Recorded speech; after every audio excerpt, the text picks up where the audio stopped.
Alaikum peace, Coach Fatimah. Alaikum peace. This is Coach Nyla. Of course, we are Cowives, co-founders of Outstanding Personal Relationships. Oh, indeed. Right now, we're behind the scenes, guys. Let us know where you're from.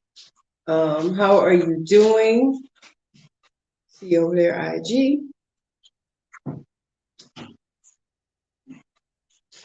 Salams to you all. Let me give you a salam. Assalamu alaikum, y'all. Peace. So yes, look behind the scenes right now. The ladies are getting ready for the Secrets of Successful Wives conference. And while that's going on, I want to say what's up to you and everything. Prayerfully, you've been enjoying the what? Yeah, she's going to say something. Okay, I don't know what that's at. Yeah. Getting ready. Right. Oh, South Africa. So, guys, yes, we are giving you guys behind the scenes. Nigeria, Norway. Yes, let us know where you're watching us from. Behind the scenes, we're getting ready for Secrets of Successful Wives conference with Sister Naima B. Robert. So yes, we're just getting set up now. So, inshallah, welcome. Thank you guys for joining us. This morning, this evening, or wherever you guys are. Whatever time. The new year, yes, it's 2022. It's so crazy to me because I'm like, it's hard for me to say. I keep forgetting about that it's 2022 right now. Mm-hmm. So yes, we'll talk about being a better you in 2022. 2021 was kind of for the streets and not the sheets. We hope we repeat her. Oh, it's time to be very intentional. If we weren't intentional last year is gone. Last year was the past. Now it's definitely time to, hey, it's a fresh start. Yeah. Fresh start, new lease, whatever. It's like, get a new lease on life. I don't know if you guys ever heard that. Maybe I'm just saying some stuff that, I probably heard as, growing up. However, yeah. What are some of you guys' goals for 2022? How are you going to avoid some of the things that happened that were negative in 2021? How are you going to build on the positive for 2022? 2022. TOO. Oh, ma'am. We don't want to repeat of last year. If it was a great experience, that's great. But if it wasn't, where do you guys see yourselves improving and how? Maybe we can help you with a little bit of that. Indeed, and learn from those things. And guys, if you're watching this, we do have a wonderful gift for you, a great download called 3 Ways to Win in Polygyny. And you can get that at outstandingpersonalrelationships.com/3 ways. That's the number 3 ways. WAYS, not WAZ. I know that probably one of some people who know the navigation system. That's what popped into my head for some reason. New York, Detroit. I don't let my co-wife call it because for where I'm seeing, I can't see the I can't see them. So yeah, Detroit, small, Nigeria. Everybody who is on YouTube, who is in Zoom, please accept my sincere apologies for the inconvenience that this internet connection is causing. I appreciate your patience. I appreciate just being understanding. Very much appreciate it. Inshallah, our sisters who are presenting today have the link to contact and make sure that working on that.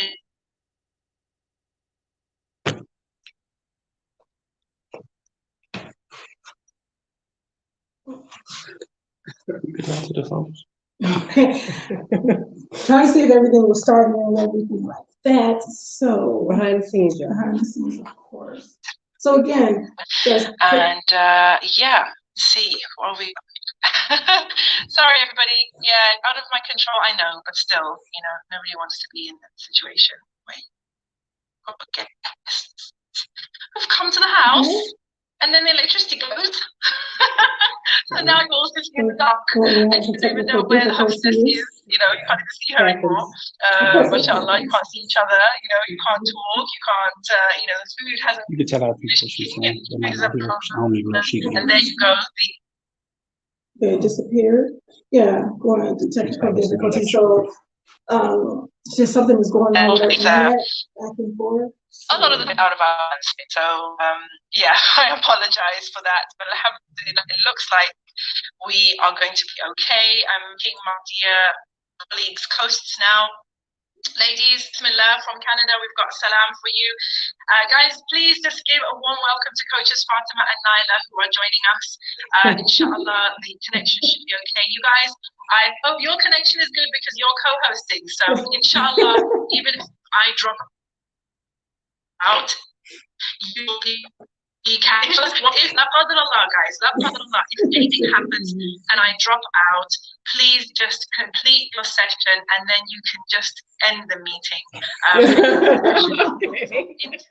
That automatically on you guys. So you VIPs, even you guys to go and watch it in YouTube, inshallah. So please, just in case of any problems, if I do drop out and I don't make it back on, just complete the session. VIPs, use the Q&A box, please. These sisters know very well what they're doing, mashallah. Okay, they're in control of this. But if, la qadar-Allah, I'm knocked out, the session should still continue. It will continue recording. All you need to do, sisters, because you're co-hosts, just end the recording and just end the meeting. Okay, and free to your cameras on for you as soon as you are ready for us. Bi'idhnillah. Salwa says, welcome, coaches. Ika says, salam, ladies. Rashida says, salam, sisters, welcome. Zainab says, welcome, sisters. Yes, alhamdulillah. Where are you guys all calling from? I want to know where everybody's entity is, and who is actually here, where you're attending from, you know, how things are going, where you... Oh, the video not started? Okay. You are forward to my time. Lovely coaches, Fatimah and Nyla, talking about and then we've got our 50 meg, which is after this, and then after that we've got our OG wives panel. So there's a lot happening today, mashallah. May Allah bless us. Assalamu alaikum, Sister Fatimah and Nyla. How are you doing?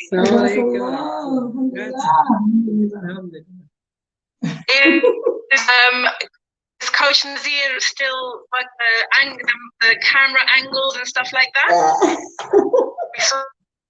Boom, there he is. Don't make sense. I'm trying to be on the AV. Let's hear your sound so we can hear you loud and clear. Excellent. We can't hear you loud and clear. Pause on theory. Watching? There you go. Kind of, sort of. Okay.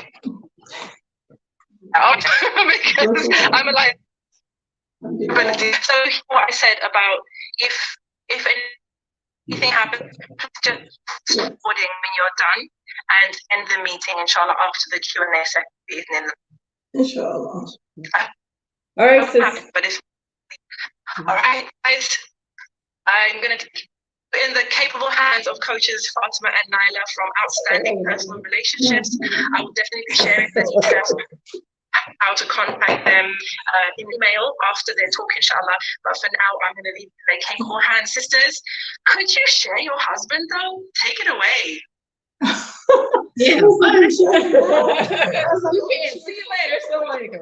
Oh, that's the title. Yes, that's what we're talking about. Squirrel. Yes. You know, the interesting thing is, you know, for those who are not familiar, because we're not going to pretend like we think that everybody is familiar with who we are. Coach Nyla, the coach Fatimah, Cowives, co-founders of Outstanding Personal Relationships, as well as co-author of the book Let's Talk Uncensored. Period. Yes. So yes, we've been, you know, helping relationships and marriages and polygyny and monogamy, but definitely and polygyny a lot because it doesn't exist for airplanes. We've been doing it for years. So yeah. That's about it. But that's the thing. Can you share your husband, which is, for those, pretty much, if not everybody, most of people out here know that polygyny is one man married to multiple, having multiple wives, married to multiple women, not dating multiple women, married to multiple women. And we're Muslims, so it stops at 4. So they keep multiplying wives. No, there's a cap. So yeah, we just wanted to say that for clarification, because we're absolutely pro morals. So we don't have additional husbands. We are not married to one another. Common denominator is our husband, Coach Nyla. and that's where it ends.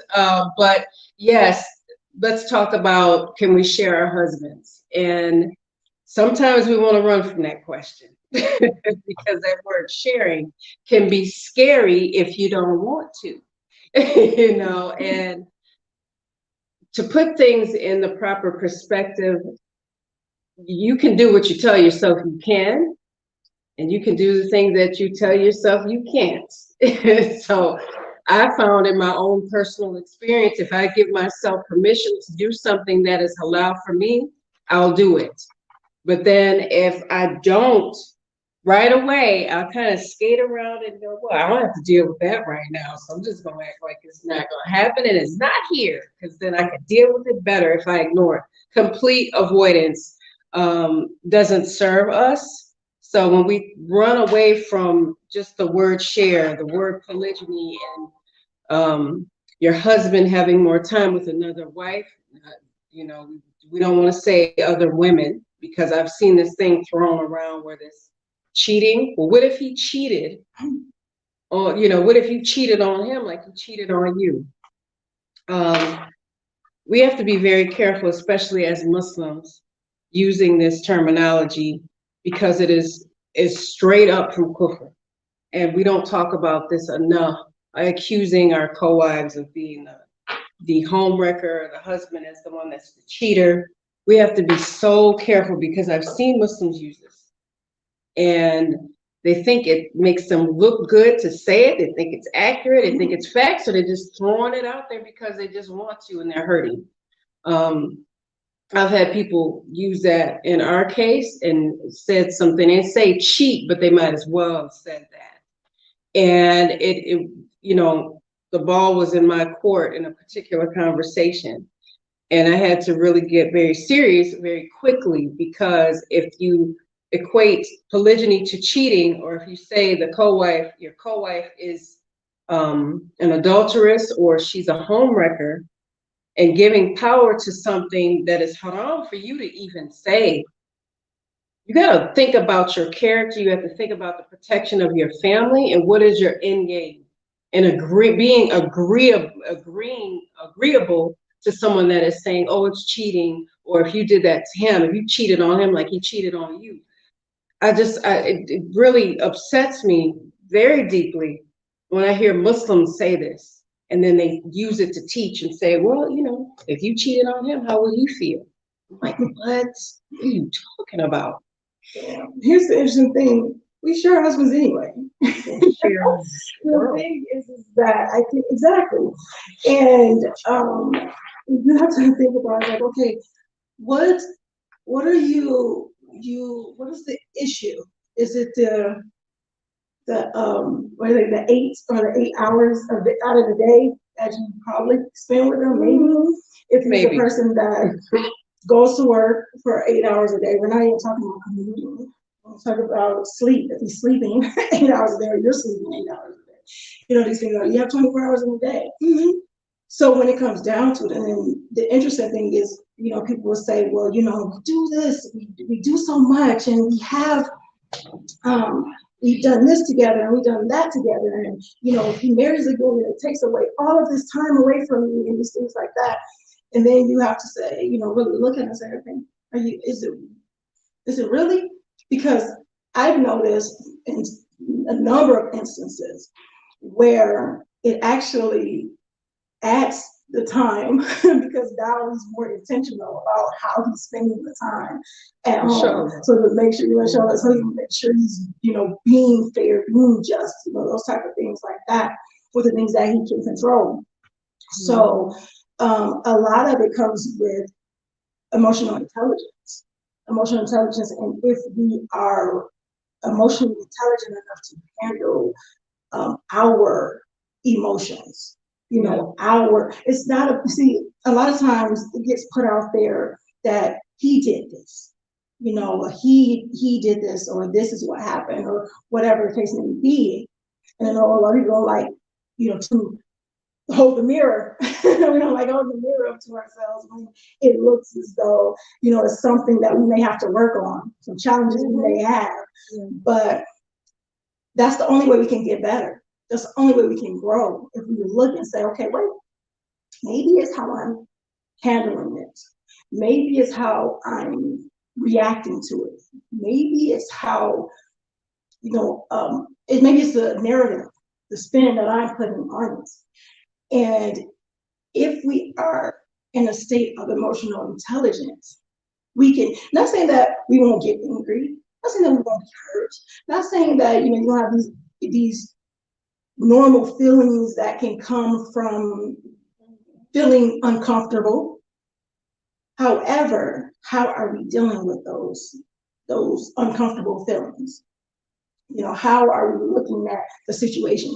Are we looking at it in a narrow-minded way, where it's just me, I feel this way. It wasn't done the way I wanted to be done, or I don't want it to be done at all. Or is it a bigger picture there? Or is it where we are villainizing the husband and saying that, well, it's only to satisfy his naps, or it's only to satisfy his sexual desires, or it's only to satisfy these type of things, instead of where it's, what's the bigger picture? Am I going to be, if we're in it to win it, and we were in it to win it when it was just us, what makes that different now? Because if we're minding our marriage with that emotional intelligence, if we're minding our marriage, our own personal marriage to our spouse, then that didn't change. But we have to say, okay, are we emotionally intelligent enough to have the uncomfortable conversation? Are we emotionally intelligent enough to really sit back and say, am I making it easy? Because I know I've heard a number of people say, I won't make it easy. So but where does that put your marriage? Because you can't destroy someone else's marriage, nor can someone else destroy yours. That's the job of you if you choose to do it, So emotional intelligence, of course, is a big, big key in knowing if you are even equipped enough to, or prepared enough. And I know some people would just say, well, I'm just not. But the thing is, if that was ever a thing in your life, because you can't control your husband and what he would like to do and what he may think is best for the family and those different things, can you honestly say that, you know what, all this time, everything was good. Things were good. We worked through stuff, we talked through things, but now because he married again against what I wanted, then I will walk away and I will throw all that away. I'll walk away from that. Or would you say, you know what, I'm going to stick and stay, and I'm going to work with it, and I'm going to work through it with him? Yeah, and I mean, you don't need to make anything hard. It already has its challenges. So why do you want to multiply them? That's my thing. And then it's like you got to dig yourself more out of a hole. And it's funny because we have to understand that we're good with letting ourselves evolve. But then when somebody else wants to evolve, and we might have issue with it if it's not meeting the goals that we have for the marriage that we dreamed of. We don't know until we ask, what is the marriage you dream of, husband? What does that look like for you? Because sometimes we think if we're happy, we're great if we're happy. but then we'll kind of limit the happiness of the husband. You know, it's important for husbands to be happy as well. It's important for men to be happy as well. You're not going to get me to sit on any platform and just sit and bash men. The world is doing that enough. They don't need help. That's not something that we practice. That's not an attribute that I want to possess. But we got to look at marriage for what it is, and it's two people that are invested in that relationship, or it should be. So does just one person's happiness matter over the other person? Or do we need to sit down and have an honest conversation about what makes a husband happy, what makes a wife happy, and be real about it? And not just go, well, I want 3 square meals a day in a clean house and this and that, my rights. And there's more to it, because one thing that I learned through the 20 plus years that I've been married is there's a limitation on density, on this mental density, where you're just gonna go, I'm gonna just go this far and that's it. If it goes beneath the surface, I'm done. Just because a marriage is in crisis doesn't mean a marriage is canceled. And we have to understand that it's not, let me just do this little PSA real quick. When your husband enters into polygyny, if he does, things change and they're not gonna be like they were before. And that doesn't mean they're supposed to be. See, we think the change means it's getting away of what it's supposed to be. The change comes and then maybe that's what it's supposed to be, because you can't unring the bell. So, you know, you reach a point where you go, well, why am I trying to do something, to undo something that is done? Do you have the ability to do that? No, you don't. It's like Coach Nyla was saying, we can't control anybody. The own parents can't control them. So it's about men and women being grown people and adults. And as an adult, we have to come to the table with the courage to bring up these discussions and talk about marriage, although we might not like or agree with the answer. That doesn't mean the answer is wrong, though. And we have to understand that. So he did it. That doesn't mean everything's figured out, though. Where is the time in which there's polygyny and then there's growth and learning for the husband?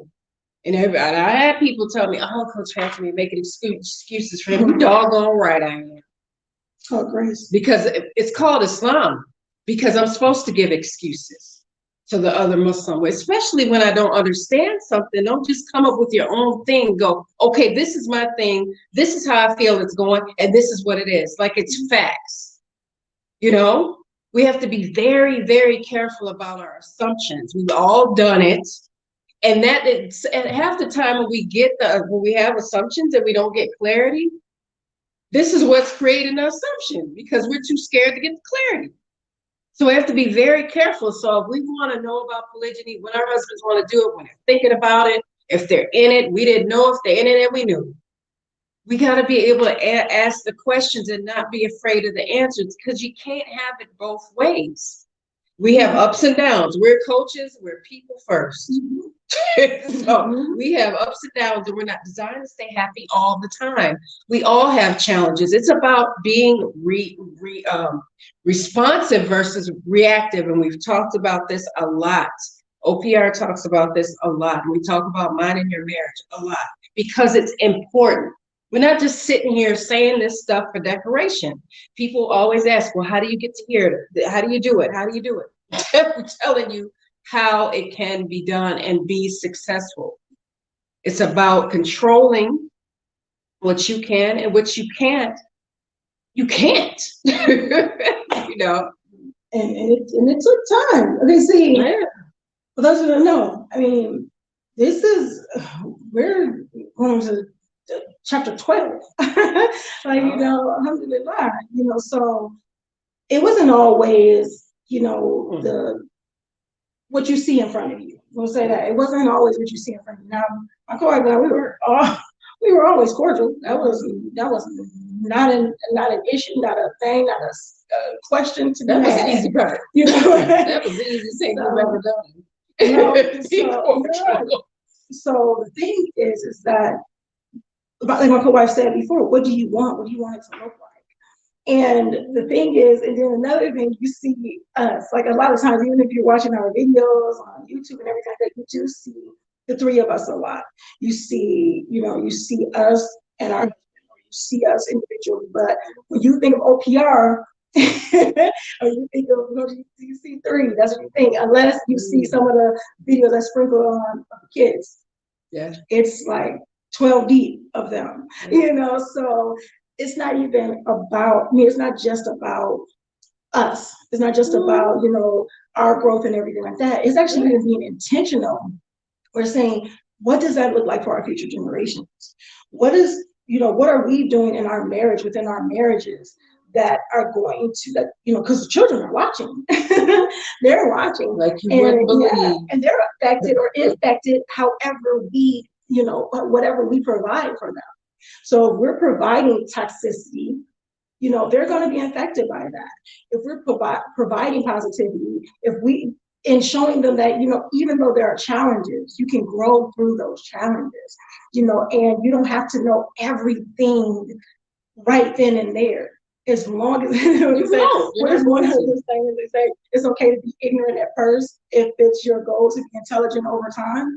So when it comes down to it, we're ignorant on a lot of things. Even when it came to religion, it's like, okay, how do you do this? How does this work? Wait a minute, what are the rights? How do you transition? Should you transition? Should you and your co-wife be friends? Should you not? All these different things. We didn't have the practicals, of, this is what it's supposed to look like. These are the steps you should take. This is how you build and connect and, build bonds between, your co-wife or your bonus children, if you have any, or, how you mind your marriage, how you don't compare, those things weren't there. Mm-hmm. Those things weren't there. And if they were hard to find.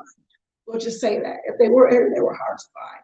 So when it comes down to it, we had to go through the growth and the learning and the finding out this and searching for that and implementing it in our lives to the point where we said, okay, this is where we grew from.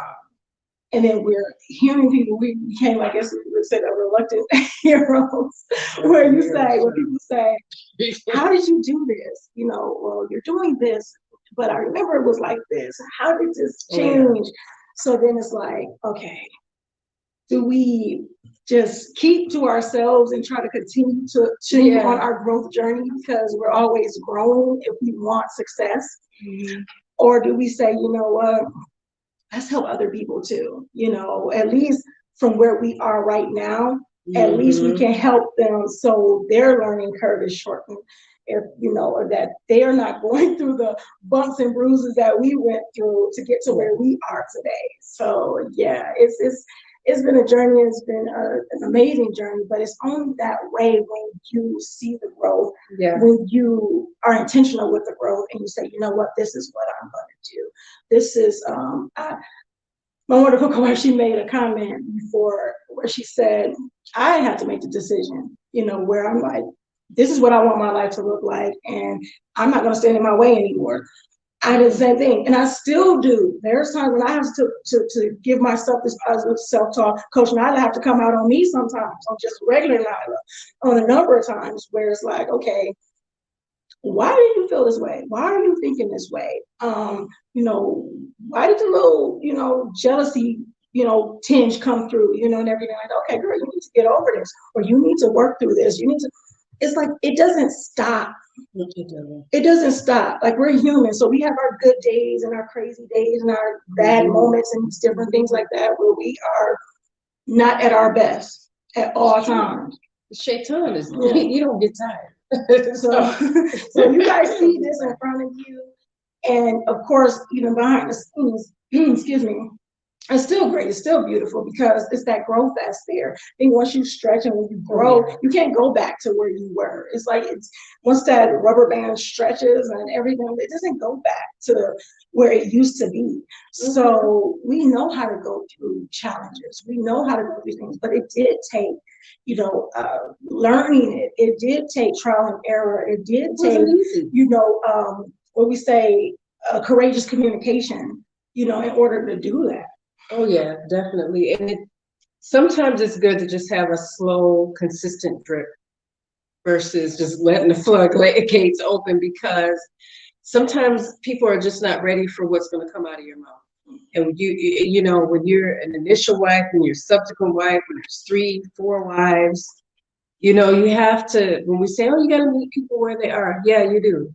Yeah, you do. Everybody's not ready for you to just dump everything in their lap and say, now you deal with it. This is my story. Yours doesn't matter. You shut up. Here's what happened to me.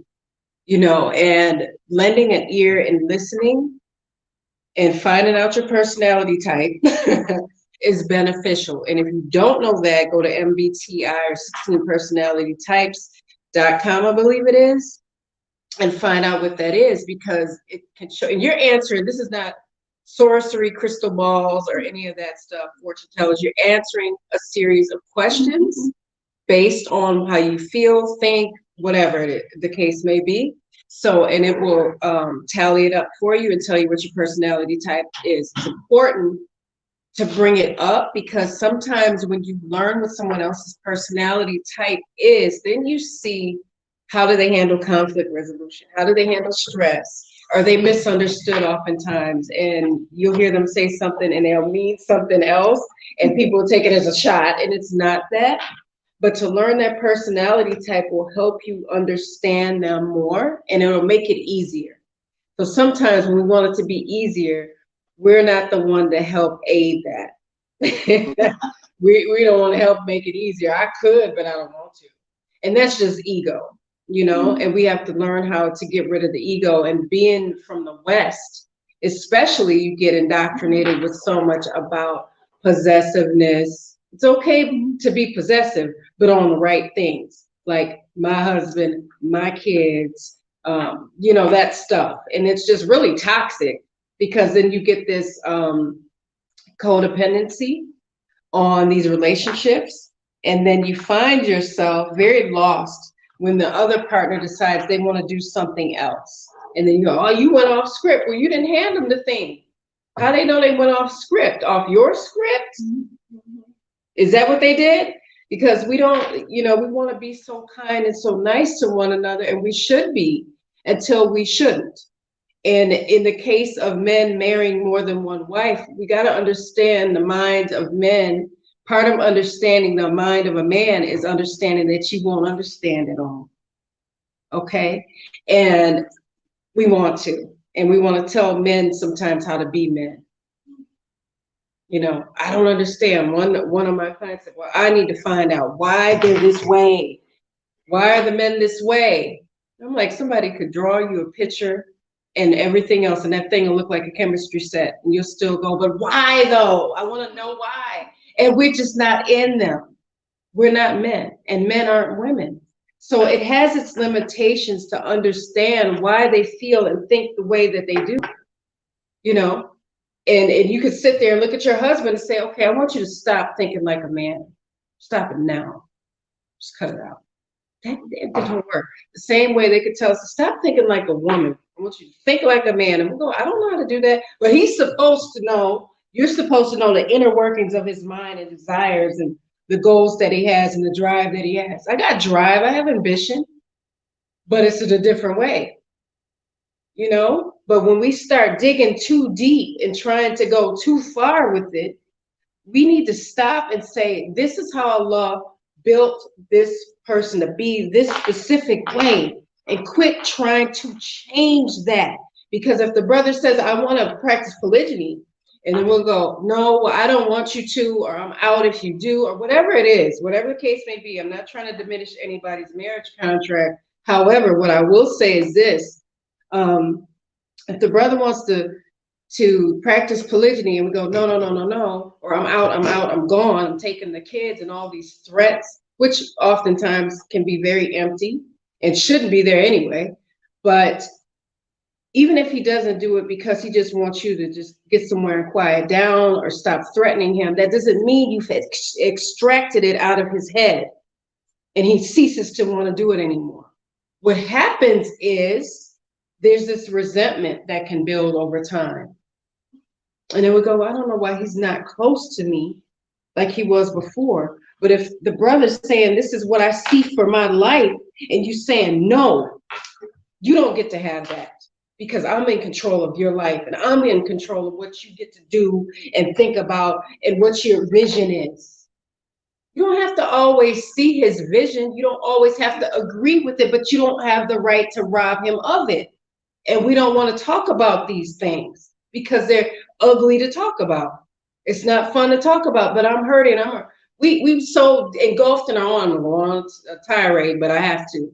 We're so engulfed in our own pain that not for a split second do we think maybe our husbands are in pain, or they're afraid, or they're just crippled with fear that I'm gonna leave, I'm gonna take the kids, I don't want you no more, I'm not happy with you, I'm ungrateful, whatever the case may be. If a man is not sitting there in front of you saying, I'm afraid to fail, or I'm scared to marry again because you might leave me, or give me a threat, or say I was a bad man or abusive to you, because see, that happens too. I'm not gonna say he's abusive because he wants to do polygyny, but I ain't gonna tell anybody else that, because then I look good when I leave. I'm telling you now, a man that enters in polygyny and everything is not set how he wants it to be, and everything's not smooth like he thought it would be, he was hopeful. But if he doesn't have any hope, he's afraid. And we need to be okay in hearing, look, I don't have it figured out yet. I'm still learning. I'm still new to this. And let us be okay with the fact that they're still learning, not well, you did it, you better figure it out. That's your problem, not mine. Because it's not affecting us directly. You don't think it is. It's affecting you directly when your husband is stressed out. And if he fall over and have a heart attack or whatever, that's a qadar of Allah if he does. He won't leave a moment before he's supposed to. But you're just making it easy on him. But complain. No. I'm not trying to be anybody's mother. I'm not. I'm trying to be a wife. And part of being a wife is being a friend. And we better understand that, because we're not going to understand everything that goes to the mind of a man. And why should you want to? That's it. All right, y'all. Goodbye. So I'm tired. If y'all still with me. These aren't going to always be easy. No. It's just not. Like, I mean, see, the interesting thing is this. When it comes to polygyny, we can make every excuse in the book to bash it. You know, we can say, it's not easy, it's not done, it's just, it's challenging, it's going to cause a lot of changes, and, these type of things. But what in our journey of life does not? I'm saying, right. If you went to school and you went to another grade, that's probably was challenging for you, but you still did it and you grew and kept going. If you have kids, you went through a rough pregnancy, possibly, pregnancy, I'm just saying, you don't have to be rough, but I'm saying rough because, they're kicking at you and moving and can't sleep, all that other stuff like that. So, okay, that could be the normal pregnancy. So you go through those type of things like that, and then the birth, and then the raising of children, these different things. Yeah. But we'll look and we say, well, that's just life. That's just life. That's just, I'm going to go through this. I'm going to learn it. I'm going to go through it. But when it comes to, if your husband says, you know what? I want to practice polygyny. Another form of marriage that's been around, predates Islam. Long time. And wants to do something moral.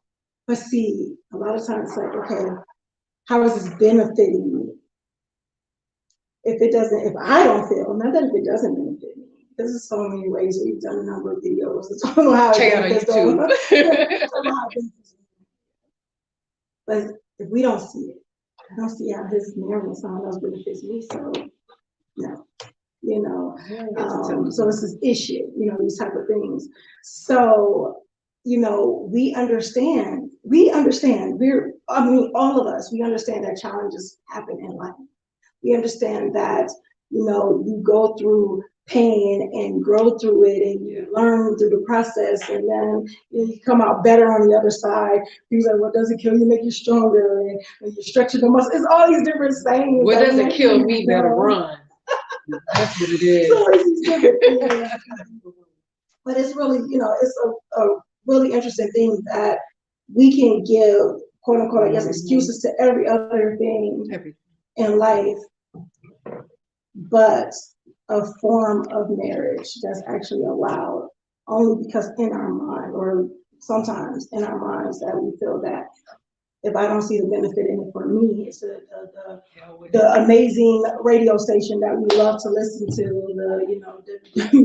what is it, WIIFM, what's in it for me? So, what's in it for me? So, if I don't feel it, then I'm not with it. Right, and I'm gonna ask you something really quick. How much time do you have to be happy with your husband? I want someone to answer how long you're gonna be married, how long is he gonna live, how long are you gonna live, how long do you have to do work? Because if you can answer that for me, you built up different, and we know we can't answer that. So you don't have, the thing is, we think we possess time without saying we think that. So we think we got all this time to change, and he has all this time to learn, and we got all this time with our husband, and we got all this time to be mad and drag him for however long we want to, without thinking about the end of our existence, without thinking about death, because we won't care about none of this stuff. And we have to understand that we don't have time, we don't have all this time, and we don't have the privilege to sit up and not do our personal development work. And part of being in polygyny is it's the self-awareness. So let's get into some of the really difficult conversations, especially for, it could be, and I don't want people to say, well, this is an initial wife thing. No, it's not. Am I lacking in any area? Is this why he got married again?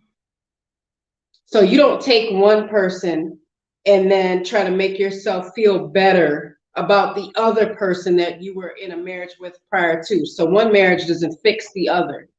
So some people think, oh, well, he divorced this one so that he can bring this one in to fix this first marriage, or the second or the third marriage in our case, being practicing Muslims. That's not how that works.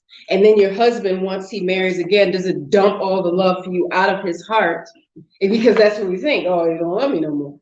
Boom, quit loving me. Bam, done, nailed it. Say no more. It doesn't work like that, because we got to remember to not dehumanize our husbands when they marry again, or when they make a mistake. Not even just polygyny, when they just make a regular mistake. I don't care if it's money. I don't care if it's something with the kids. I don't care if it's he forgot to pick you up at whatever time and then he gets dragged for it for a few days. He's going to make mistakes. So, and we just don't operate that way. We always say it at OPR, if you have one baby and you have another baby, that your love for that first baby come out of your heart, because here's a new baby. And then any of you that say yes need to go somewhere and really get intensive therapy, because that's not how that works. And we all know that. I'm Coach Nazir. And I'm Coach Fatimah, his wife. Because it's polygyny, trying to get in here, see? Trying to get in the Successful Wives conference, right? Because it's polygyny. Then we go, oh, yeah, that's it. He doesn't love me. But the baby thing, the example was cute, Fatimah, but I know he doesn't love me anymore. And then most of the time, the man ain't even said that to you. That's something that you've come up with all on your own, because it's assumption, because there's got to be a harsh reason why this happened. It's got to be. He must hate me now, And in my case, it's just like, I got asked a lot, are you sick? You don't want to know how sick I am right now. I'm sick of you being in my face, asking me, am I sick, child? Back up. I mean, it was just this constant, do you have cancer? Somebody actually asked, did I have cancer? And I'm like, why I gotta be sick? Why I gotta be dying? Why I gotta have cancer? Why I gotta be old? Why I gotta be too young? Why I gotta be too many kids? It was so many things, because people had to come up with a reason why. Somebody asked me, why now? Why did he do this now? I said that man over, 30, when you want him to do it. You let me know when you want him to do it. You want him to wait till he's, I don't know, 65 maybe? I don't know. What do you think? They couldn't say nothing because you sound dumb. you just sound stupid asking me that. And that's the thing. There's so many. It can be so many challenges when it comes to polygamy. I think that's a big fear too. And there can be so many challenges that can come with polygyny, and we actually help with that too. I mean, not just with our videos and this beautiful, wonderful conference right now. We actually have a free gift for you guys. Of course, I guess if it's a gift, it would be free, right? So yeah, we have a download called 3 Ways to Win in Polygyny. And you can get that at outstandingpersonalrelationships.com/3 ways. And it actually helps with some of the challenges that, we get, that people think about. Yeah. Where it goes into things that we may have, the questions that we may have as far as, why, like sometimes, like you said, you have people come to you where people are like, well, is it this? Is it that? Sometimes we have that in our own, we have that ourselves where it's like, well, am I lacking something? Am I, like Coach Nyla said earlier, it's like, what, people ask these questions. Do he not love me though? Does he not love me anymore? So of course we talk about that, and I probably went really fast when I said where you can get your gift from, your download. It's outstandingpersonalrelationships.com, our website /3 ways, the number 3 ways. And like I stated, we talk about that. We talk about emotional intelligence. And yes, we're putting it out there, so emotional intelligence, if I can speak. And it's like, okay, yeah, that sounds all fine and dandy, but what does that even mean? Because I feel like I'm pretty emotionally intelligent. I feel that I can handle my emotions. But then we think about how we handle certain things, like, oh man, I can handle that a whole lot better than that. And sometimes we say, well, how do I even handle it? And how do you even know that we are lacking a little bit in our emotional intelligence, in our journey or growth or whatever emotional intelligence growth? And you think about kids, or think about our life, not even just kids, just think about our life. We're babies, and then we're got the infants, and then the toddlers, and the preschoolers, and you got these different stages, right? So there are a lot of times when we may find ourselves in a toddler stage when it comes to our emotions. I used to teach at a daycare years ago, and I taught toddlers. They were like 18 months, and I taught toddlers. And we had this thing on the board called the Toddler Creed. And it was like, if I want it, it's mine. If you had it first, it's mine. I take it, it's mine. If I don't want you to have it, it's mine.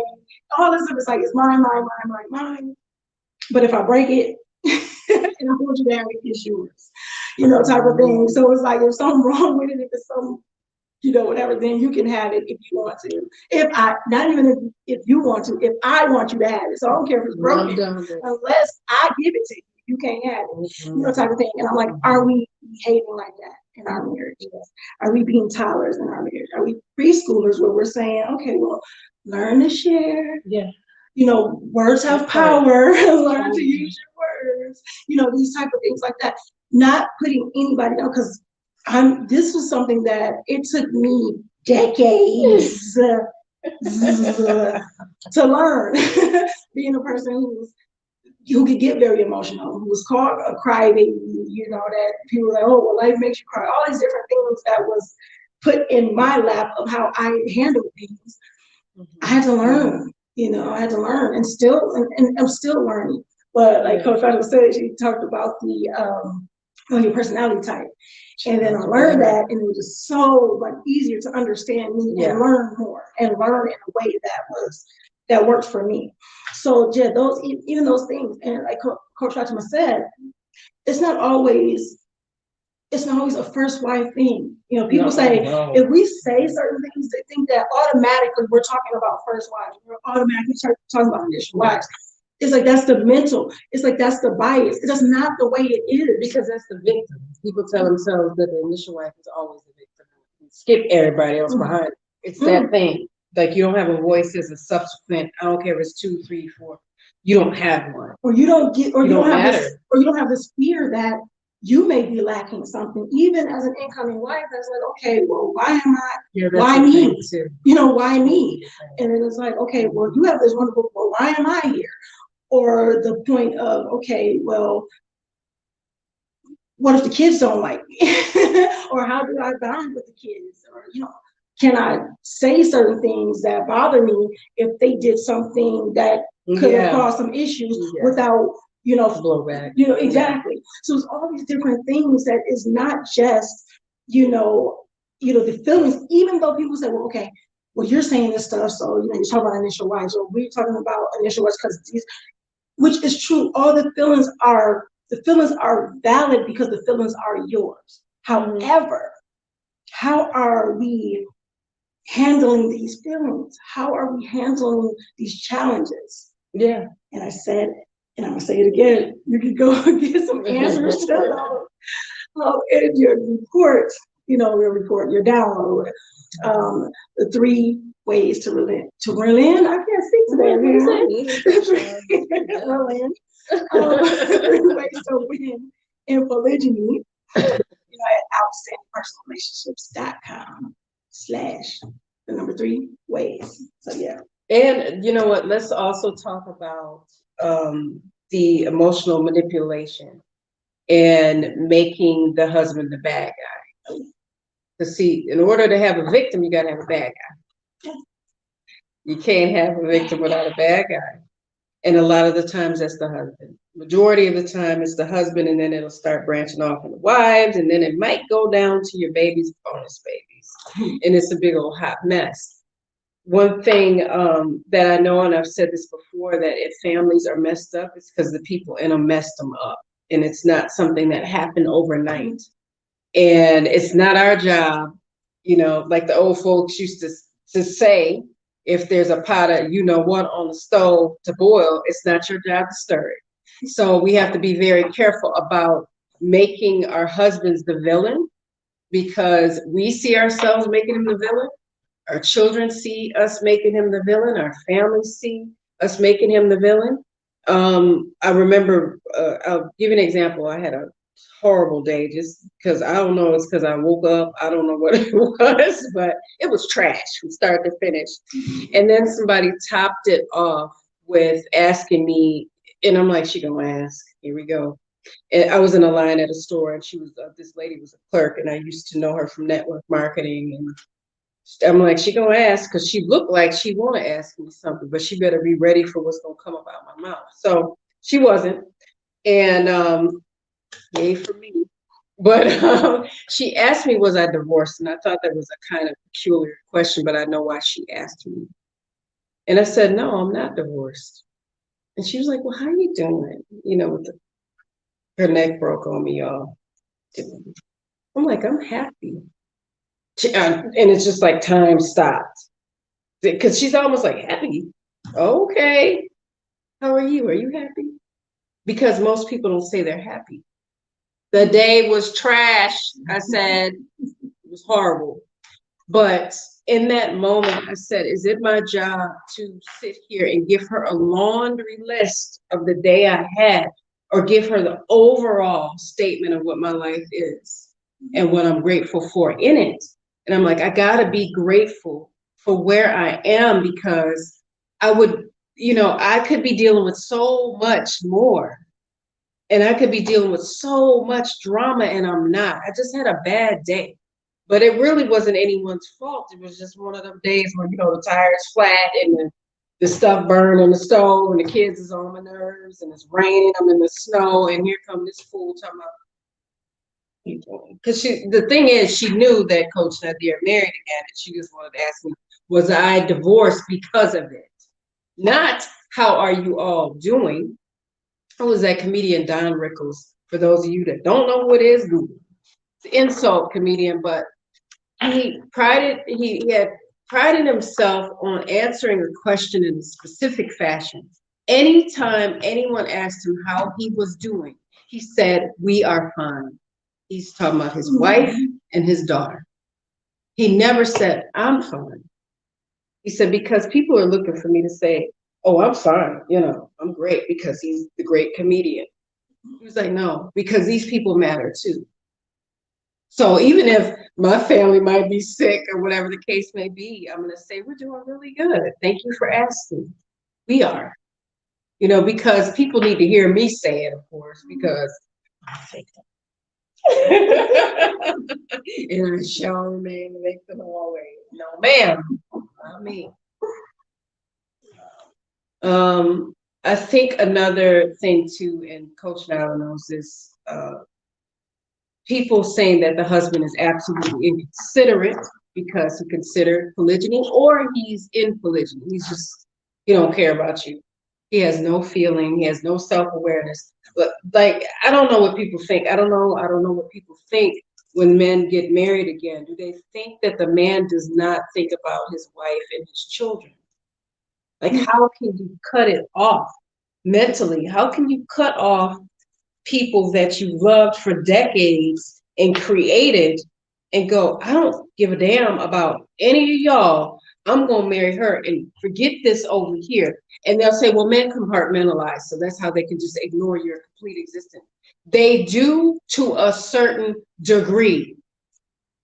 So stop acting like men just say, I don't care about what once was. I care about this new toy over here, like he's some dog that just got some, one of these little lap dogs that you just, oh, a new toy, forget the other toys. We're people, they're people. So to say, well, he's considering a lot more than you give him credit for, because you just don't marry somebody else and you're married to already have a wife and then go, I don't give a damn about this woman at all. Let her just roll in whatever it is that I do. And I'm going to go over here and play with this new thing. Like, I have to think about, are we talking about Muslim men doing this? That matters, because whatever we tell ourselves about our spouses is what we're going to lead with. So if we say our husbands are trash, he's going to be trash in your mind always. If we say he's a good man that's trying, he's going to be a good man that's trying in your heart and your mind always. If we say our co-wife's a homewrecker, she's going to always be one, because that's what you keep saying. So when you start putting better stuff in your heart and in your mind, better things will happen. So I never went, I don't know, child, they ain't legally married anyway, and she really ain't white because I am. If somebody said, mind you, these are the years that I'm not speaking barely to anyone, and people coming up to me, well, did he get married again? But she's not his wife, though. Says who? Because I say she is, and my culture says she is. I said, no, she's his wife.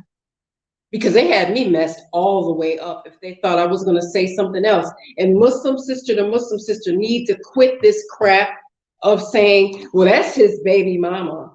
They're not legally married. They are lawfully married. And we need to get in touch with terminology, spelling, reading comprehension if we don't understand the difference between those two words. Just because a room full of men that aren't Muslim decided that this is what marriage is supposed to look like, and it should deviate from that. We forget our Islam? Is that what we're doing? What's up with that? Because polygyny predates Islam. So we need to learn our history. We need to learn what Islam truly says about marriage and polygyny.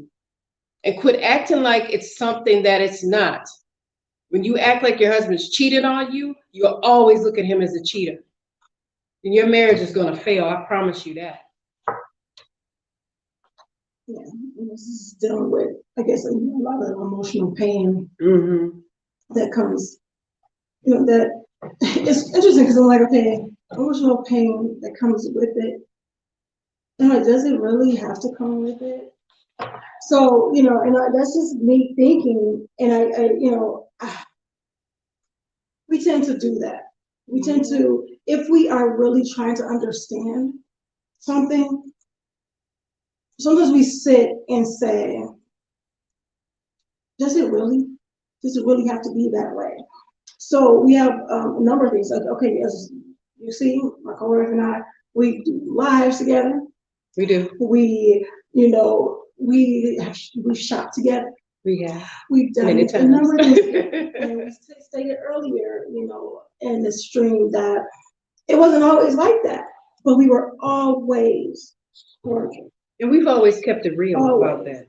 Yeah, and the thing is, what we do here, and people ask us, do we have to, do I have to be cordial with my co-wife? Do I have to like my co-wife? What if I don't want to even meet her? What if I don't want to have anything to do with her? And that's seriously, once again, what did I say? I just stated, I said, what if my co-wife da-da-da? But in our minds, if we're biased, we would say, that's a first wife thing. We talk about first wives again. That's a regardless of what order you came in wife thing. Yeah. You have subsequent wives that say, you know what, we got married, I just want to do my thing over here. I don't even want to meet her. I just, you know, you have first wives that do the same thing. However, why? Is there any other thing in your life, any place, anybody where if you saw them in the mall, or you walked down the street, or you were in class together, whether you were younger, whether you're in college, or whatever the case may be, you say, you know what? I'm not going to get to know that person just because we're in the same class. I'm not going to get to know that person because she was eyeing the same shirt I was eyeing. I'm not going to, you hear how that kind of, how that kind of sounds. So my thing is, does that stop? Or does that just, is it automatic, you gotta be sworn enemies and don't like each other because we're married to the same man. Now she's part of my family. Ooh, wait, hold on. She's part of my family. We're the same family? No, see, we don't want to look at that though. Sometimes we don't want to look at, we're part of the same family. It's like, she married my husband. So I don't want to get to know her. I don't want this, you know, type of thing. But when we start changing that narrative, as Coach Nyla said, from something negative to something positive, then our heart softens to learn about another person, to see how, you know, this person operates and the benefits that you both can have to each other and how you can have to the whole entire success of the family. Yeah. So, you know, that's the thing, is the narrative we put on things, the feeling or the meaning that we put on things that can cause us to, that can make or break the relationship. You know, that could cause it to be a massive success or dismal, whatever the word, epic failure. Abysmal failure. So those type of things. And then it gets, as Coach Fatimah said earlier in the stream, then it still trickles down to the children. Yeah. So it's like, okay, am I sabotaging my children's relationship with my co-wife? You know, am I sabotaging? And that's, you know, that could also come from an incoming wife who has children already, or who don't have children already when the husband and they have children. She has children with the husband. And it's like, okay, well, these children are over here and these children are over there. House divided or fall. And then what? So are we looking at the bigger picture? Are we looking at legacy building? Or can we not see past our nose? Do something, because the thing is that one of the reasons why I made a conscious decision to say that I needed to talk to Coach Nyla was because I wanted my sons and my daughters to say, okay, especially my sons, they were so much younger than my daughters. What do I want them to see growing up? Dysfunction? Or do I want them to see a really healthy family? And do I want them to not feel as though society's going to dictate their raising to them because I'm not willing to participate in it? So it's a conscious effort to raise well-rounded children, the best of our ability. This is what we're supposed to do. This is the sunnah. So when we run from it, am I really fulfilling my parental obligation to them by blocking their access to their brothers or their sisters? Because there's so much, the wives that get upset with each other and the kids don't get to see each other. In my world, the brother got to step in there and say, the husband, he's got to step in there and say, these children are siblings and they need to be seeing each other and having a bond, and not because you two can't get along. What in the world does that have to do with these kids? Nothing. I cannot, you know how many people I walk past, gave salons, and I can't stand them. And I don't treat their children a certain kind of a way because I dislike them. And they've given me reason, because honey, if I don't like you, you gave me a good old reason why I don't like you. I generally like to talk to people and connect with people and make people laugh. But honey, when I feel as though something went wrong or it's blatant, like a really gross behavior, I'm done. But I'm not going to treat somebody's children in a bad way because of the parents. You know, so when we sit here and we go, okay, the wife is trash, I don't like her, I don't want to talk to her, and forget the kids, and then your kids don't get to connect with their siblings, you got to think about your character when you want to do something like that. Because I've seen so many sisters just resist the sibling connection because they don't get along. You know, we want to really guard against that. And then, you know, what I don't like having to go there, but I'm gonna go there. There's so many brothers that are trying to pick wives like daisies. I'll take this one, I'll take that one. And it's a predatory thing. So we know that sisters are out there being abused and being misused and mistreated, and brothers, you know, stalking their DMs and in their IG and all types of things. And where can I get me 2-for-1 wife? And how can I be in polygyny? I need my 2 wives to come. I need my 4 wives to come. What are you doing to get that done? Are you being more, what's happening? Are you attractive enough? Are you the man for the job? Because part of being a polygyny is having, like I was saying before, having self-awareness and being able to evaluate yourself without bias. And I don't see a ton of that happening. Playing with time, sisters looking for their husband, trying to figure out where he's at. They ain't seen him in a few days. I had a sister ask me, you seen my husband at the masjid? What, girl, I ain't looking for him. What you mean, have I seen him? Is he missing? She's like, I just ain't seen him in a week. I can't. I don't know what to do. Well, I didn't get married to not see my spouse. That's one thing. I said, you need to have a hard conversation. Because you're in the same city. Down, the houses are all close.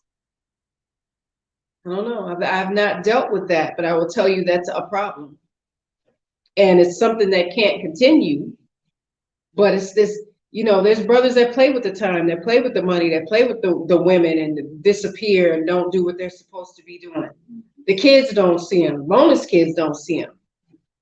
They don't care about the bonus kids. They don't care about their own kids through biology. I mean, there's so many different things, and that's another area that we have to talk about, is the abuses that are going on and all these atrocities that are going on within the poly community. I coached one of my very first clients. Another sister was like, you need to talk to Fatimah because and I went, a woman that had a special needs child in a wheelchair and boxes in the middle of her house. Her husband had went and left on a plane overseas and married a girl. She said, I had to find out about it on Facebook. We don't have nowhere to go.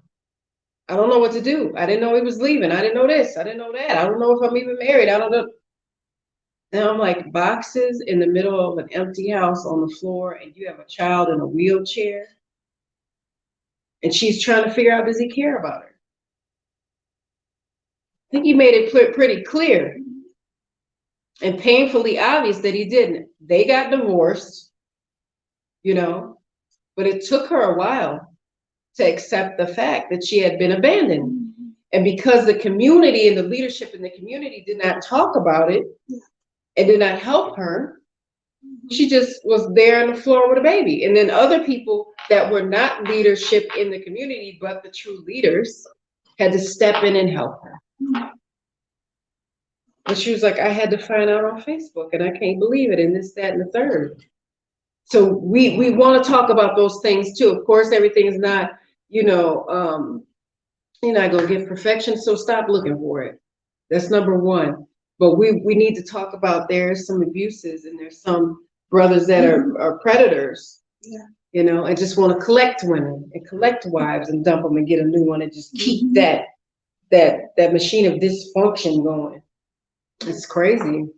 And we actually can do, even for those, because I know everybody who are watching and following, they're not Muslim, but for Muslims, we do state, especially if you're like a convert or a revert or any of that, we say, learn your deen, learn your Islam, be, learn it at least a year, be a year in, 1 or 2 or whatever the case may be when it comes before, you seek out marriage, because you do have, you have it all around the board. It doesn't matter. You have, my thing, I said, people are people are people gonna be people. Yeah. So, you would expect more and expect higher. However, you do have those instances, and we as women still have to educate ourselves. We still have to,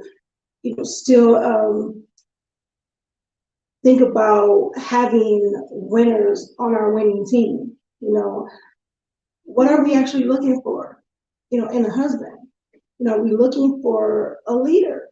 Are we looking for that person that can protect and provide and, exude personal power, and that can just show that can demonstrate that, that's working on being better at those things.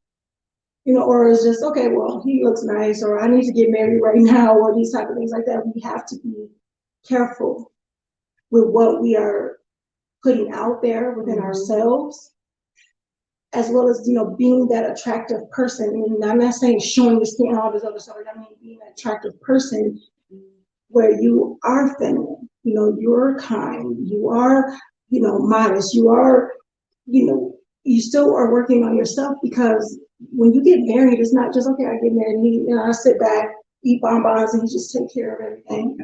It's where you guys are working together to build your marriage, to build a legacy, to build these things. So are you preparing yourself for that as well? So yeah, they're out there. But we aren't the damsel in distresses that need to be saved, but companionship is a beautiful thing. Legacy building, moral, being moral, and want to build this legacy. It's not just about us. What do we want that stuff to look like? What do we want it to look like? So just being really aware, being self-aware, being careful, and knowing, the bigger picture that we want, for our marriages. I think that's very important. I think also is one of the beautiful things is seeing a brother that has a solid relationship with Allah.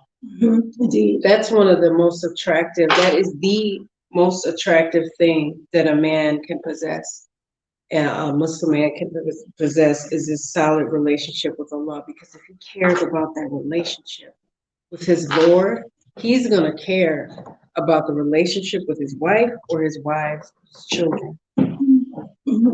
Right? Because he's going to care about what Allah wants him to do.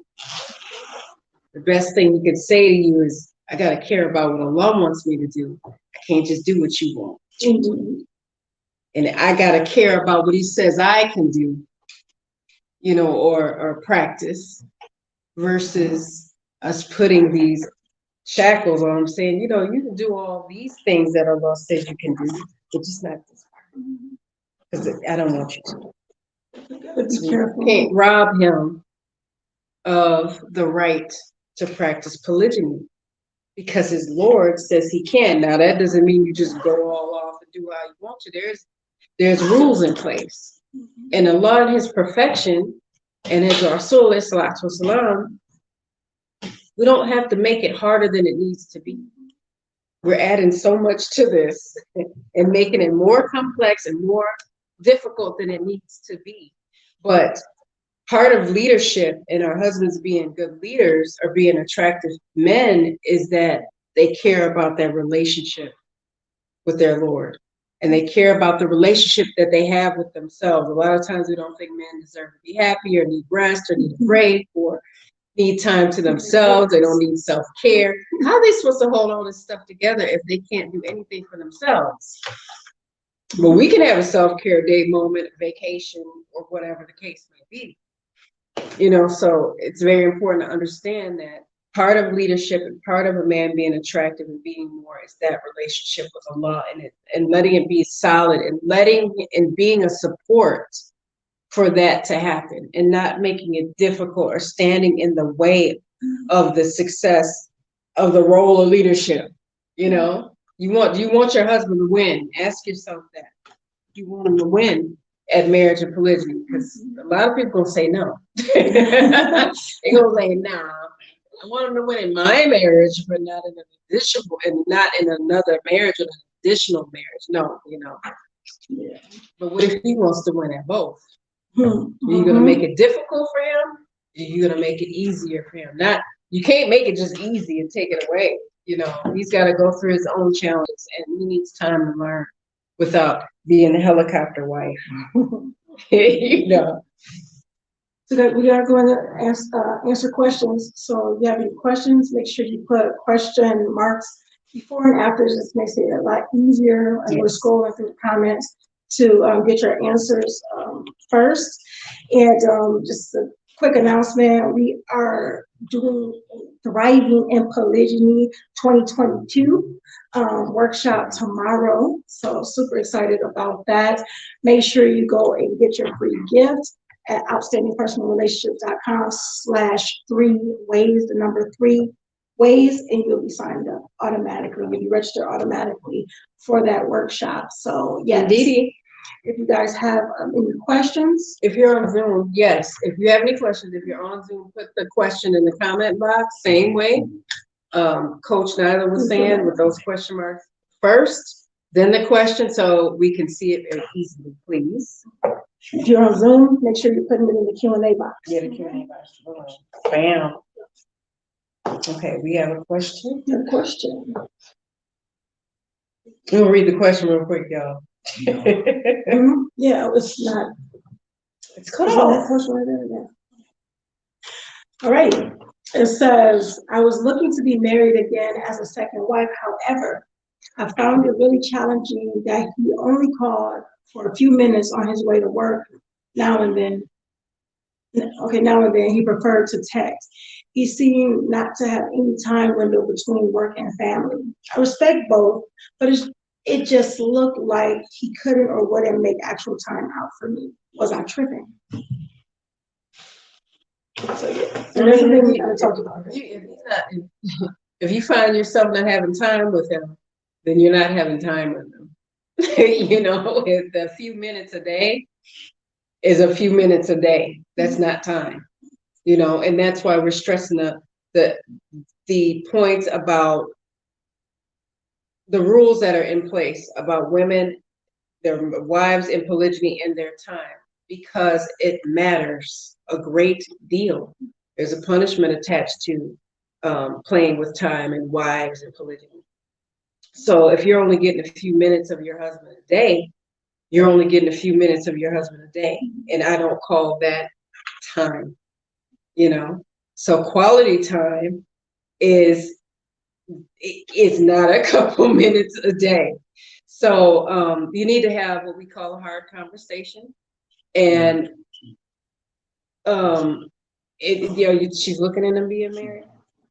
Okay. Yeah. Nah, it's really not a good look. And you got to think about if a man is doing something like that now, how is that going to show up in a marriage later on? Mhm. You know, is that he's going to continue this long term? You know, is that what the marriage is going to look like? Yeah, like my co-wife said, is, you know, definitely thinking about that type of thing. Of course, for Muslim marriage, it's not this whole, you know, oh, we're dating and this and that and try to see this and everything like that. You know, the best thing, have your wakil or wali deal with that. You know, game recognize, you know, good game recognize all games. So, you know, it's wise and there's wisdom behind that, you know, having a wakil or wali. Those who don't understand what that means is, you know, your guardians, the male guardian that, you know, oversees that and everything like that. So,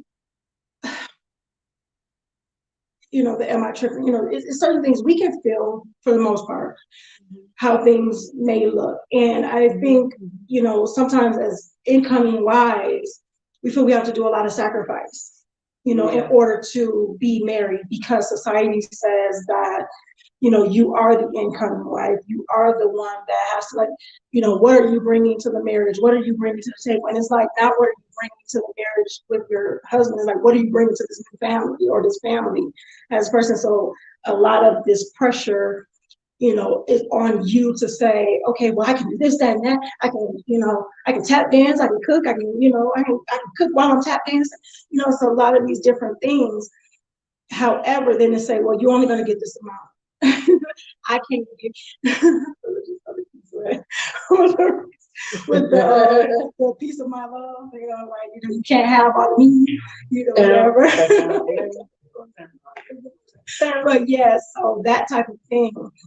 But when, you know, we have to be serious as wives, you know, you want to be a wife, you have to be serious in what you are, you know, doing and attracting as a potential wife.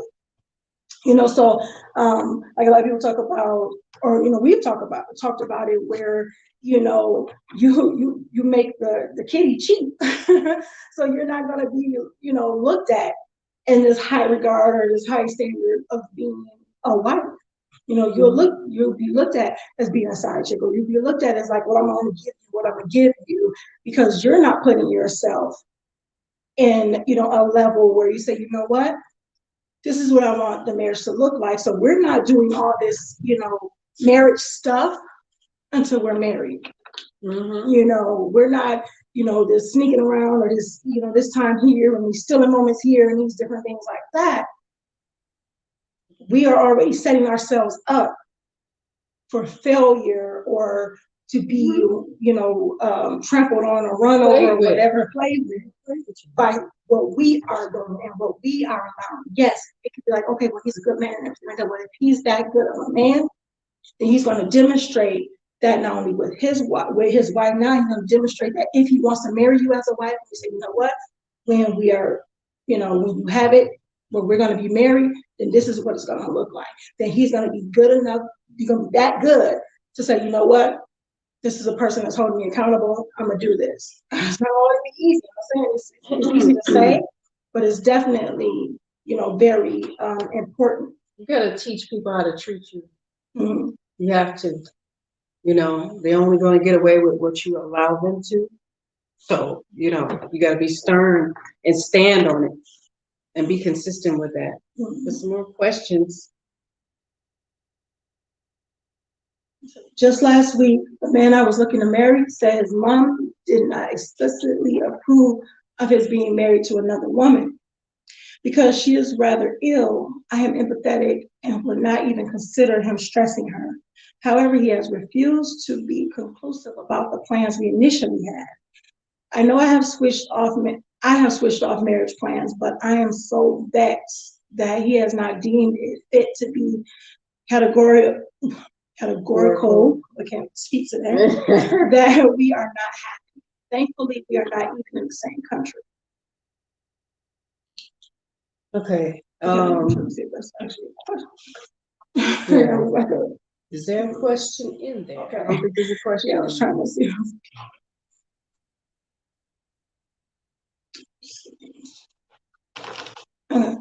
How do we encourage women, the younger generation especially, to accept that we are not entitled to seeing our husbands daily or our children seeing their father daily due to the potential prospect of polygyny in the future? Here's the thing. We don't try to dictate to people what their poly schedule should be. But in our case, in our family, for example, we see Coach Nazir every day. And our children see him every single day, every day. Now, outside of travel and things like that, but and I like it because it's important, especially in our family. We've talked about this. There's no cookie cutter scheduling, but our children do understand that they have access to their father every single day. I don't care what house he's in, where he's at, and he'll come. And we see him when we need to see him. Everything is balanced out. We have access to him whenever we need it. Now, that doesn't mean we blow up the phone when he's at another house and it's not ours and just be annoying. We don't do that. We respect everybody's boundaries. We know the rules. We know the schedule. And that's important. So we're married and in a family where we want to see our children to see their father every day. And we want to see him every day as well. But it's just different timing. Here's the interesting thing too, in addition to that.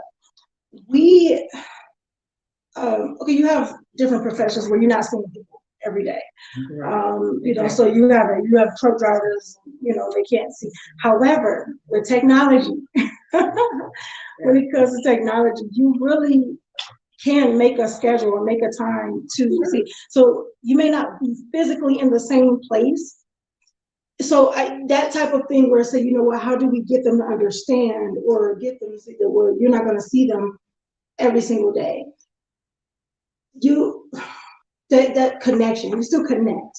So being able to say, because I think sometimes we like, it's this takeaway, and then people don't like that. And that's even when we got to think about, we still have those feelings even as children when it's like, okay, you took away something from me, you got to give me something. Give me something.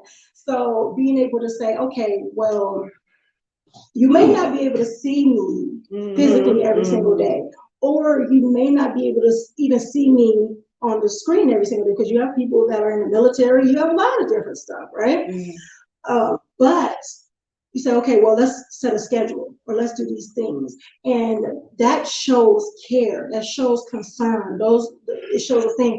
So being able to just have that conversation, the open conversation, sometimes even the uncomfortable conversation to say, you know what, it may not be, it may or may not be. So it's not set in stone, but it may not be, or it may or may not be. However, if it was this way, like if I couldn't see you every day, or if I couldn't do, then we'll set out a schedule.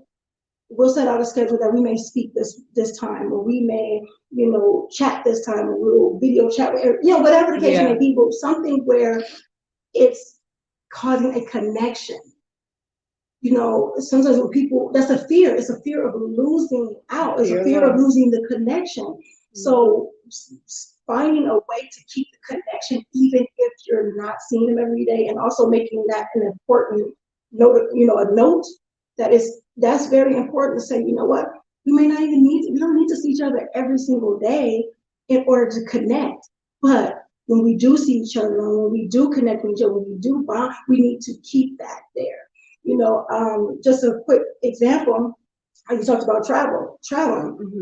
Coach Nyla was traveling, and he was gone for a while, but he made it a point to speak to the kids he chat with the kids. He was with after family meetings. We have family meetings that we do every week. He was international love. You know what I'm saying? The kids created pictures and did video for him. We shot him a video. You know, those type of things. It's about creating connection. So if you're going to take away something, it's, you know, we have to not put so much negative on, like, well, you're not going to be able to do this every day. You're not saying lead what you can and talk about what you can. Lead with what we can do is da da da da da. Not what we can't talk to him. Because people He say, might not even said that. he said, don't tell me that what I can't do, tell me how I can do it. You know, Don't lead with the can't. Just like with being Muslim and you raising your children, you don't lead with the haram, haram, this is haram, haram. You know, we always led with the halal, the thing, you know.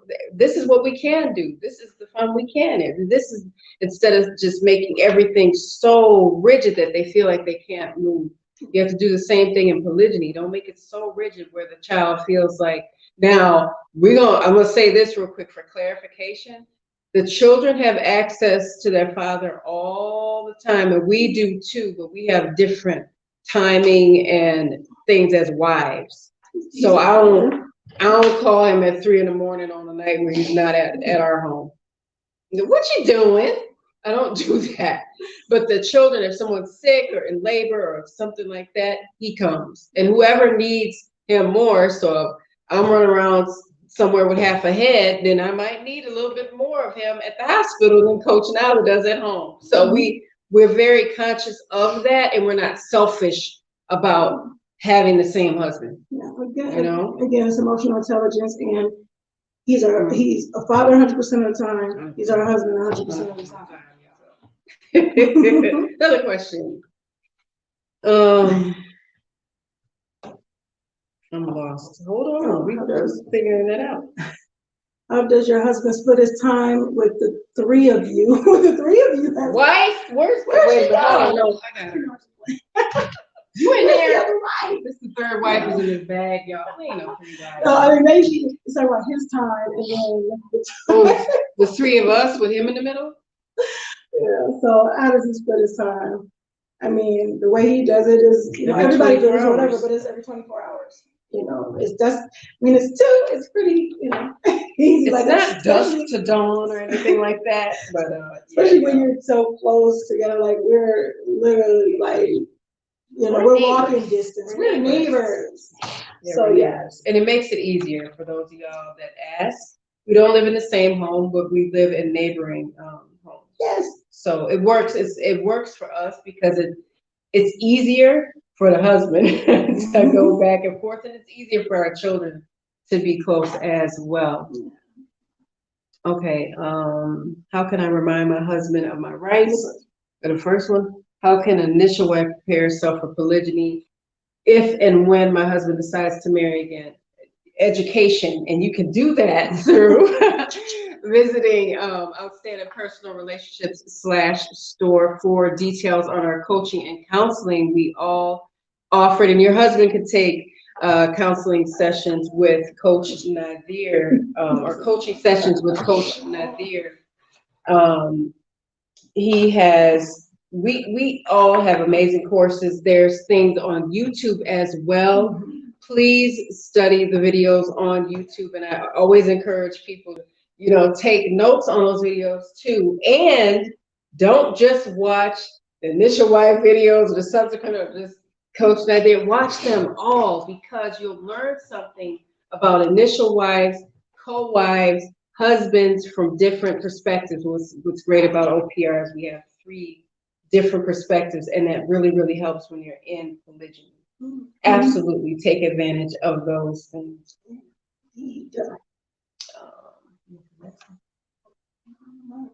How can I remind my husband of my rights to be fairly given without giving up on his right to marry a third woman that he has been in a relationship with for 30 years?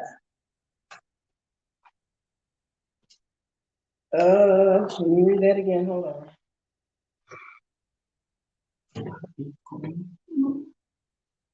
When it comes down to conversation.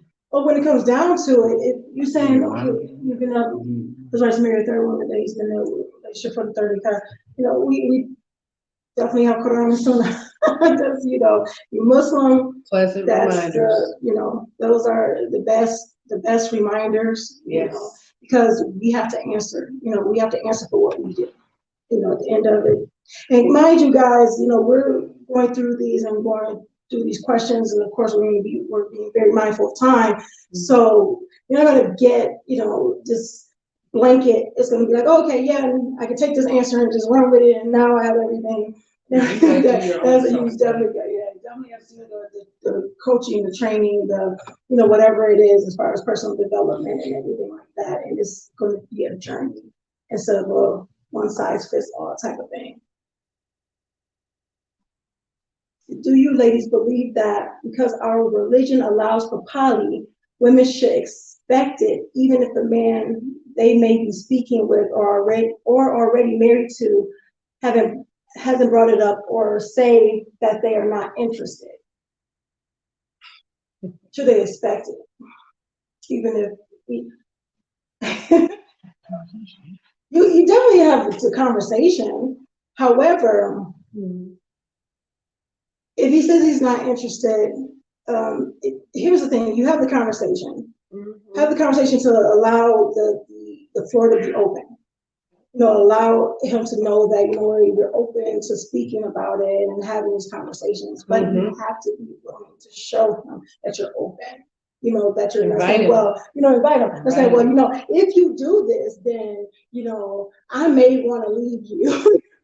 Then that doesn't make it an open, where he's, feeling comfortable. There's a threat attached to the openness. Right. So we don't want to do that, Yes, right? yeah. We don't want to do that, but invite him to talk to you and tell him that it's okay to talk to you about it. You don't just invite him and then, like they say, kill a fire with a machine gun and just, you could talk to me, but I'm gonna shoot it down immediately and I'm not gonna listen to you. Invite him, make it a safe space, make sure you listen to him when he's talking to you, because that's where the answers lie that you may be looking for, and ask questions. And if the brother don't have the answers, he's allowed to not have the answers because he has not been in polygyny. And even if he was, he is still learning too and needs time to do so. And don't let it plague your relationship. Don't let it plague your marriage. If he states that he's not, or whatever, you let it be a safe space to just keep saying, okay, well, maybe one day he's going to come, maybe one day, because now you're not present, you're not being in the moment with growing with your husband. Just know that, want to be paired. You did leave the floor open and, can visit it from time to time. You don't want to be paranoid with it and create this anxiety. You don't. That's true. So true. Well, it's fair to say that the average woman expecting polygyny gracefully should only expect to reward in the hereafter. The husband has some benefits in this life, such as more wives and children, and he also has more burden of responsibility. But from the initial wife's perspective, especially, I can't really say any gains. You miss out from your husband's time and money and exclusivity. If you tell yourself certain things, you believe it. So we said it earlier on, and Coach Nyla was talking about, you're going to share your husband. I don't care what you do. You're going to share him with whoever is in his life. I don't care if it's wives, his children, his friends, brothers at the masjid, animal or mineral. You're gonna share him with this world because he doesn't belong to you. So he doesn't exclusively belong to you. And I'm here to tell you, and I've been an initial wife for a long time and nothing else. So I understand your concern. However, one thing about the most beautiful thing about our husbands is that they belong to their Lord, just like we do. Because somebody asked this interviewer, I think it was Larry King, would you want to live forever? And he was like, well, yeah. And the person that asked the question, and those of you don't know who he is, he was a legendary interview journalist, a reporter, something like that. But he interviewed a lot of celebrities. He said, well, yeah. And the person that asked the question said, well, I don't. Because then you have to watch everybody that you know and love passing. And you have to be left by yourself. So he didn't think about that. He was too busy thinking about this life and all what's in it. And you're going to be dead longer than you're going to be alive. And we said that, if we know it, and sometimes we don't have a warning of when that's going to happen. So when we sit up and we say, God, this life has nothing to gain. Where are we getting the good deeds from? The testing ground that we're in right now, which is this life, so that it can carry off into the next life. And I've said this before, when we start saying our husbands, we got to think about how much time we take focusing on that man and not Allah. And when it becomes a situation where we are practicing or committing shirk, because our focus is there and that deep, passionate love is for the husband, and then we have nothing left for Allah. Yeah, I know I love him too, but let's talk about this husband. Let's talk about what he's doing. Let's focus on him. We have to not get wrapped up in the insanity of being married to this man and let him be the focal point of our lives versus our creator. We have to understand the magnitude and how we're crippling our man when we sit up and wonder what our man is doing or the husband is doing. Then we start to create these fractures with the relationship with Allah, and then that happens. And then when we get to the point where we're in polygyny or we're being challenged by something that we didn't sign up for, then we go, what am I going to do now? And then people go, well, you need to start with dua. Yeah, I know, I made dua. I did that. That doesn't stop. It doesn't stop. One of my du'as that I made every single day was, Allah, please grant me understanding and knowledge of what's to come. And I didn't know what that was going to look like. I didn't know when that was going to happen. I'm like, it's going to happen. It's going to happen when you start doing something and taking action is when it's going to happen. It's not going to fall in your lap. So we got to love them, but we can't be so in love with them that it becomes, see, to possess love is a blessing, right? But to be possessive about love is toxic. So we're not supposed to possess our husbands to this point where he can't move. And he's not supposed to do that for us where we can't move and we can't grow. Because that's a great love, great, that's awesome. But we can't take ownership of our husbands and our children, and they can't take ownership of us, because if they owned us, they could stop our death. I say it all the time. And I don't want that kind of power. You ain't gonna get it anyway if you wanted it. But we gotta really get out of this delusion, because a lot of this is delusion. We're living in an illusion, and we don't need to add delusion to it. It's not gonna serve us. We're going to wrap it up in a minute. Any questions? All right. Yeah. We have time restraints, people. Yes. Yeah. So we sorry we couldn't get to all the questions. Yeah. However, we'll be on the YouTube channel for a bit for our audience. So make sure you check it out. Also, we will be having our Thriving in Polygyny 2022 workshop tomorrow. So make sure you go to outstandingpersonalrelationships.com/3ways, the number 3 ways, WAYS. So you can download, get your download, your gift, and you will be registered for that event when you get your gift. So yes, we're going to give the audience a quick break before Mufti Meat comes on. So we're so excited about that, and you guys have a treat, some more treats of this. So yeah, make sure you download the gift, and we will see you guys a little later. All right. Make sure you guys are growing intentionally, loving fearlessly, and connecting on a higher level every single day. Assalamu alaikum. Peace. Yeah. How big is that? Hey, Hey guys. If you're still with us, make sure you, if you have any questions, go ahead and put them down in the chat.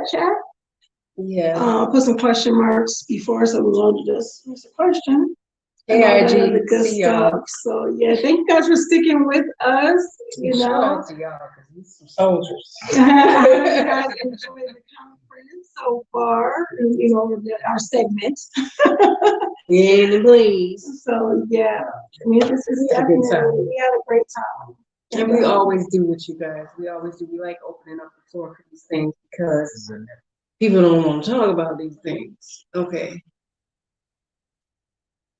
Nyla. Wait a minute, we're reading y'all. Sorry, y'all. do a lecture on abuse, and you and Sister, I'm gonna say Nyla, can describe what a healthy polygynous, polygenous relationship looks like. This is crazy. I'm like, girl, I'm starting to see stuff run through the room, y'all. It's been a long day. I hope you really good day. This is vital work you are doing. Alhamdulillah. Thank you for that. It is, and I remember when I couldn't believe. I'm like, I'm who? Yes, I am. But yeah, we need to talk about these things because it's happening, and we need to quit acting like it's not. I mean, we typically aren't afraid to talk about it and open up the floor for those that feel a little nervous or a little anxiety or feel as though they don't have a voice to speak about these really, these traumas that are going on in the poly community and in, singular marriage community. And part of, I was talking about, I like that word community because unity in that word. So we want to, yeah. Anyway,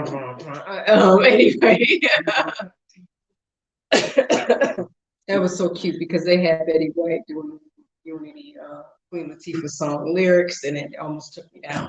But yeah, there's unity in that word, and we have to be very conscious of what we're talking about and bringing out. And one of those things is the abuses that happen in poly. Now, I don't know if we're going to do a lecture about it, but we do speak about it. We do talk about a lot of pressing topics on our YouTube channel, Outstanding Personal Relationships. And we go there. All three of us go there. And it's important to go there. Even if we haven't personally experienced some things, we've coached and counseled many things. And it's not easy to hear these stories, but we want to look at the big picture and see everybody win. Now, whether or not you need to make the ultimate decision and decide to get out of a relationship, it might mean that for you.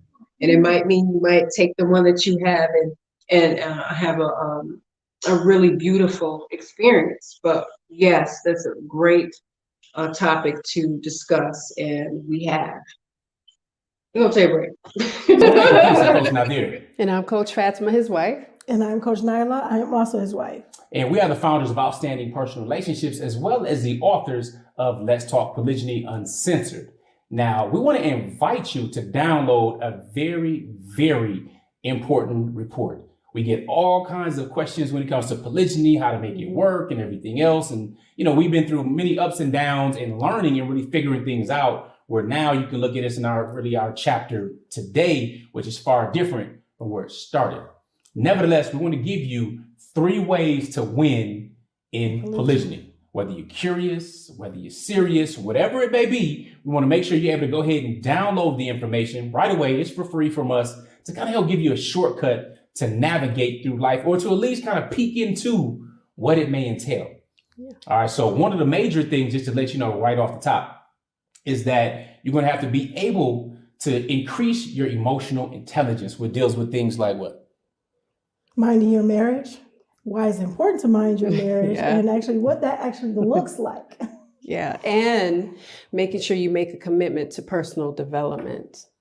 Indeed. Those are just a few of the pillars, if you will. So make sure you download it. You can go to outstandingpersonalrelationships.com/3ways, WAYS. So outstandingpersonalrelationships.com/3ways. Go ahead and download that information. Is there for you. We look forward to you benefiting from it and hearing what you got out of it best. So with that, make sure you are growing intentionally, loving fearlessly, and connecting on a higher level every single day. Shalom alaikum. Peace. All right, so there we go. All right, we are back. So yes, do you guys have any questions? We're going to wrap up in about 5 minutes or so. So you have any questions, make sure you put question marks before, so we know that that's what they are, and we'll answer those.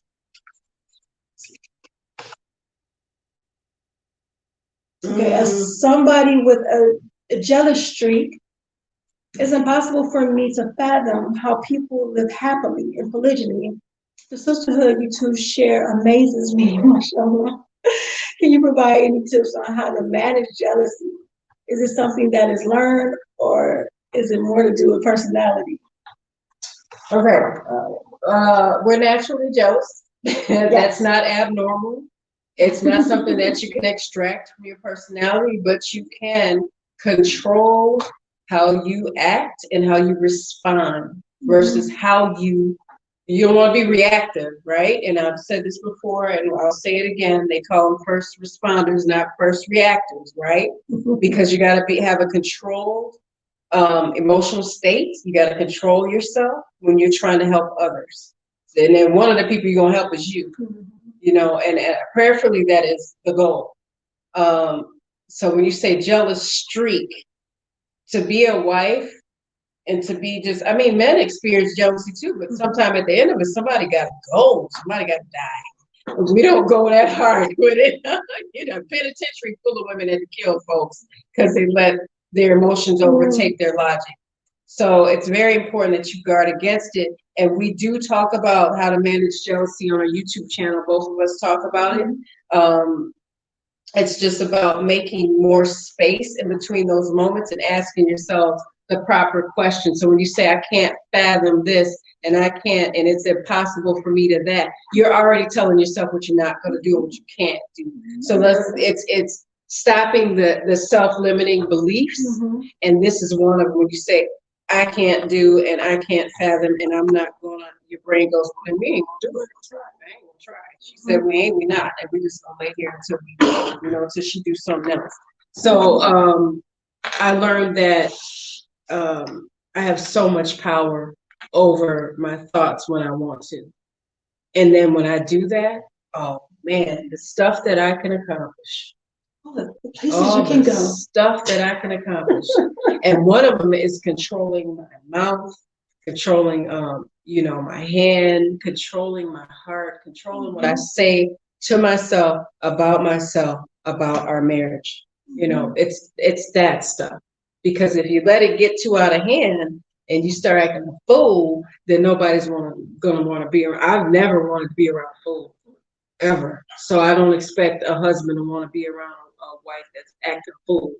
Because, you know, he's thinking about what's on the other side of the door when he come in. And if he go see a clown, he might not want to go to the circus. You got to ask yourself some questions. You want to act stupid or act out of pocket or out of order or be disrespectful every time he sees you, he ain't going to be too happy when he sees you. So you can be jealous, but it's about controlling it. You know, just like when we're sad, we don't want to go so far off the deep end that we lose control. You know, we have to be so careful, but we have the power. We have the power. We just got to tell ourselves we do and act accordingly. And ask yourself, you want to be your basic self or you want to be your best self? What you want to be? Because your best self is going to be the one that's going to learn how to, you know, how to grow and build and connect instead of, you know, build walls and, you know, burn bridges. Yeah. If that makes any sense. So yeah, you gotta ask yourself some questions. Do we have anything else?